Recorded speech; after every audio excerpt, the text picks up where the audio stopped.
In this video, I'm going to give you a brief breakdown of Georgia linebacker Channing Tindall, who I believe will be one of the more athletic players to come out of this draft class, but certainly a guy who will need to develop a little bit before being ready to fulfill a consistent starting role in the NFL. And that's going to give you a brief breakdown of his measurements. He's about 6'2". He's really teetering on the edge of being 6'2". So just underneath that, about 230 pounds. Arm length, almost 33 inches. That's in the 68th percentile for linebackers. That's really good. I mean, you can definitely win with that. And we'll talk about some of the measurements from his agilities later because that's a huge part of his player profile. Channing Tindall, this past season at Georgia was the first year in his college career where he played over 100 defensive snaps in a year. He played about 475. Previously, his career high had been about 80. So not a guy who has a ton of experience, and a guy who's still learning. And we saw him learning throughout the entire season with Georgia, but he'll have to do a lot of that in the NFL as well. On my latest big board, which again is approaching about a month old, so it's getting a little bit outdated, Channing Tindall is my 82nd overall player and my linebacker 11. So a guy who I view as a lock to be a third-round selection. I don't think he's going to jump to the second round. I think he'll stay in the third round because there are some limitations, because he is newer to the position. But overall, a guy who, for a third-round pick, has a lot of upside and a lot he can potentially grow with as a player. As I mentioned, he's about 6'2", 230 pounds with nearly 33-inch arms. He's an elite athlete who tested among the top 3 linebackers in the events he participated at in the NFL Scouting Combine, which would be the 40-yard dash, the broad jump, and the vertical jump. So again, an elite athlete who tested among the top 3 linebackers in those 3 events. His scores in those events ranked among the 95th percentile or higher for linebackers according to MockDraftable.com, which essentially is a website that brings in all the data we have on players from various draft classes. I don't know how far that goes back for sure. I know it goes back at least 10 years. And then compiles it all together and gives you the percentiles for different scores, whether it be height, weight, everything like that, arm length, wingspan, and also all the agilities and all the testing from the combine. So an elite athlete who tests, I mean, historically, there are very few linebackers on par with him in terms of his agility testing and his speed. Now, Tindall was a one-year starter at Georgia, as I mentioned, so he'll experience a sharp learning curve in the NFL. However, his physical skill set means he'll at least have an immediate impact on special teams.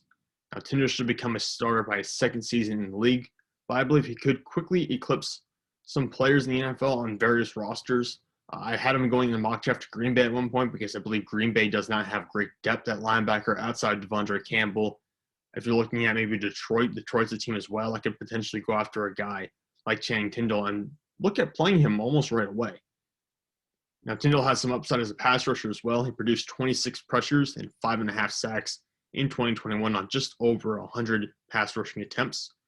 His ability to stick with pass catchers, especially those capable of making sharp cuts and changing directions in small spaces, remains up in the air. He was not asked to cover too much at Georgia, and I don't really know for sure how he'll hold up against twitchier players in the NFL. Well, I mentioned he has great speed, and again, in a straight line, in pursuit, sideline to sideline speed, that's going to really come in handy. Even closing in on, if he's rushing off the edge and there's a run play going to the other side, he's going to be able to close in and potentially stop that run play for a loss.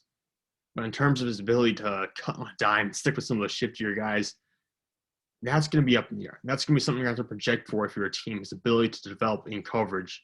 And not just shiftier guys, but also carrying tight ends downfield vertically, carrying running backs in the backfield. Stuff we have not seen a ton of him do in college, and stuff that I believe will be up in the air. Again, he has the athletic profiles to do all this stuff, but it would still be projecting to say he's going to be able to do it successfully.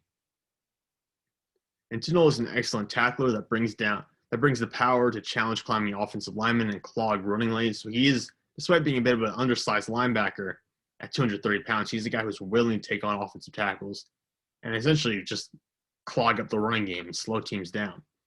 His silent-to-silent speed is an elite counter for outside runs, and he's fantastic in pursuit. Tindall still struggles to diagnose plays and make quick reads because of how new he is to his starting role. So experience will naturally fix those issues. But again, this is a guy who might be better off not starting from day one, simply because he's so new to the starting role. He's just not used to making those reads on the fly. However, as I mentioned, I think that's something that will naturally fix itself over time. That's not something that will be incorrectable for the entirety of his career. If you are a team like the Detroit Lions, you do not have plans to really win much this year. You can start Channing Tindall from day one if you want to. Over guys like Derek Barnes and Gerard Davis and Alex Anzalone, and just let Tindall work and let him work it out. Put him in the film room and just sit down, work it through week by week, and then just see how he improves and see how he soaks up the information. Because again, like I said, this is not a guy who has a ton of experience at the collegiate level playing against really good teams. Yes, this past year was exceptional for him, but overall in his entire collegiate career, under 700 defensive snaps.